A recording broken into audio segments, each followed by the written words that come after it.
Demon slayer chapter 146 जिसका title है pride. तो लास्ट चैप्टर में वालों को याद होगा जिनेसु काइगेगु का सर काट देता उसकी थंडर बीटिंग की 7th फॉर्म यूज कर, और वहीं पर वो चैप्टर खत्म हो गया था। तो आज की वीडियो में हम उसकी आगे की स्टोरी कंटिन्यू करेंगे। तो बिना टाइम वेस्ट करे वीडियो स्टार्ट करते हैं। और हाँ, वीडियो में आगे बढ़ने से पहले वीडियो को लाइक और चैनल को सब्सक्राइब करना ना भूलें। तो जिनेसु थंडर बीटिंग की 7th फॉर्म यूज कर काइगेगु का सर काट देता है, और फिर वो दोनों इन्फिनिटी कासल में बहुत ऊपर से गिरने लगते हैं। और अब जिनेसु के पास इतनी ताकत नहीं बची है कि आपको गिरने से संभाल ले, और अगर वो इतनी ऊपर से फ्लोर पे टकराएगा तो उसकी डेथ हो जाएगी। और रही बात काइगेगु की, तो जिनेसु ने उसका सर काट दिया अपनी थंडर ब्रीथिंग की 7th फॉर्म यूज कर, तो वैसे वो मरने वाला है। और काइगेगु गिरते हुए सोच रहा था कि इसने थंडर ब्रीथिंग की 7th फॉर्म यूज करी, ऐसा इसने कहा है क्योंकि थंडर ब्रीथिंग की सिर्फ 6 ही फॉर्म्स है। तो क्या इसने सच में 7th फॉर्म डेवलप करी है, क्योंकि ये सिर्फ फर्स्ट फॉर्म यूज कर सकता था और ये मेरे से कमजोर भी था।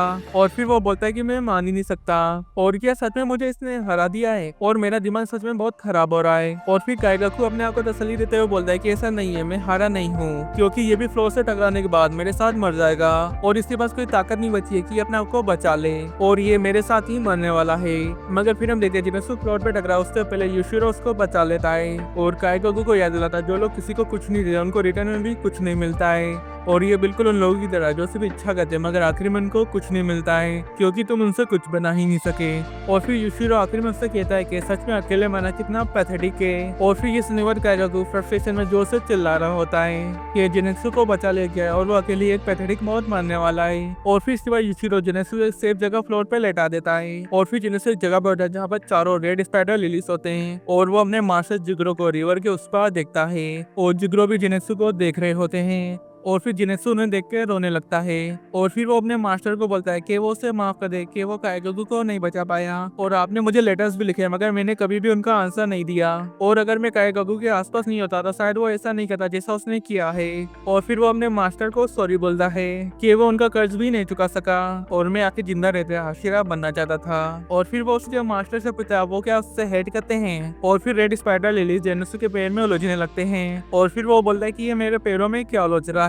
और वो ये भी नोटिस करता है कि उसके मास्टर कुछ भी नहीं बोल रहे हैं। और फिर इसके बाद वो अपने मास्टर को बोलता है कुछ तो बोले, और फिर इसके बाद वो बोलते हैं जिनेसु तुम मेरे प्राइड और जॉय हो। और फिर इसके बाद सीन चेंज होता है, रियलिटी में युशिरो जिनेसु को पट्टी लगा रहा होता है, और उसके साथ मुरादा और बाकी डीमन स्लेयर्स जिनेसु को गार्ड कर रहे होते हैं। और फिर उनमें से एक पूछता है कि वो कैसा है और तुम्हें क्या लगता है हम इसे बचा सकते हैं। और फिर इसके बाद मुरादा रियलाइज करता है कि वो जिनेसु को जानता है, और जोर से चिल्लाते हुए बोलता है कुछ तो करो। और फिर इसके बाद युशिरो बोलता है कि कितना शोर हो रहा है, और फिर वो मुरादा को बोलता है कि चुपचाप रहो मुरादा, और अपने आप को कुछ काम के लायक बनाओ और ध्यान से नजर रखो। और फिर मुरादा युशिरो से पूछता है कि तुम्हारा रैंक क्या है, और अगर तुम ऐसे नीचे रैंक पे हुए तो तुम बचने नहीं वाले। और फिर युशिरो बोलता है कि वो एक डीमन है तो उसे रैंक के बारे में कुछ नहीं पता, और फिर वो जिनेसु की आई को पट्टी कर देता है। और फिर मुरादा चिल्लाते हुए युशिरो को बोलता है कि जिनेसु को लगी चोट से खून बहता ही जा रहा है। और फिर युशिरो जिनेसु को कहता है कि वो बहुत लकी है क्योंकि काइगेगु को उसकी डीमंस की पावर का इतना एक्सपीरियंस नहीं था, वरना तुम मार सकते थे। और फिर मुरादा ये सुन चिल्लाते हुए बोलता है कि तुम कुछ ज्यादा ही नेगेटिव बातें कर रहे हो, मगर उसके चिल्लाने से डीमंस उनकी ओर अटैक हो जाते हैं और उनकी लोकेशन पे आने लगते हैं। और फिर युशिरो बोला है तुम्हारे चिल्लाने की वजह से डीमंस यहाँ पर आ रहे हैं, बहुत अच्छे। और युशिरो उन डीमंस में से एक है जो मुजा ने नहीं बनाया है, और वो एक अकेला ऐसा जिसे तमायो ने अपनी पावर से बनाया है, और तमायो उसको अपने साथ डीमन स्लेयर कॉर्प्स लेके आई है कि वो कॉर्प्स के लोगों की मदद कर सके और उन्हें सपोर्ट करे। और युशिरो डीमन स्लेयर्स की यूनिफॉर्म पहन के एंट्री करा होता है, और फिर वो मुरादा बाकी डीमन हंटर के साथ काम करता है और उनकी मदद करता है, मगर कोई भी उसे पहचान नहीं पाता क्योंकि कोई भी उसका चेहरा नहीं जानता था। मगर उन लोगों को लगता रहा था कुछ तो अजीब है, मगर उन्होंने इतना ध्यान नहीं दिया।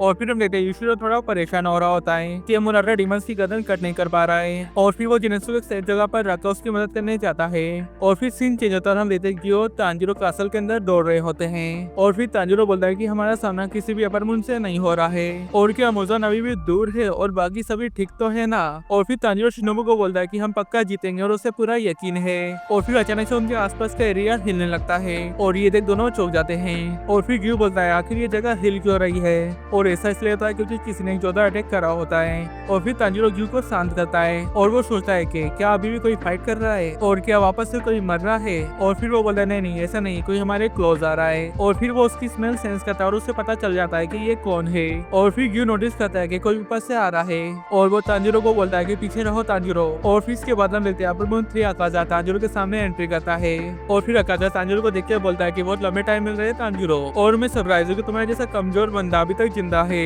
और फिर तांजिरो उसका नाम लेके जोर से चिल्ला रहा होता है और फिर सीन चेंज होता है। हम देखते हैं तमा एक बड़े से गोल से फ्लैश के अंदर फंसी होती है और वो धीरे धीरे उसमें एब्जॉर्ब भी हो रही होती है और वो डेस्परेट होकर मदद के लिए आवाज भी लगा रही होती है कि कोई तो यहाँ पर जल्दी आए और उसे यहाँ से निकाले। और इसी साथ ये चैप्टर यहाँ पर खत्म हो जाता है। तो यार इस चैप्टर में बस इतना ही, और अगर आप जानना चाहते हो कि अगले चैप्टर में क्या होगा तो वीडियो को लाइक और चैनल को सब्सक्राइब करना ना भूले ताकि आप आगे नए वीडियो मिस ना करो। तो मिलते हैं नेक्स्ट वीडियो में, तब तक के लिए बाय बाय।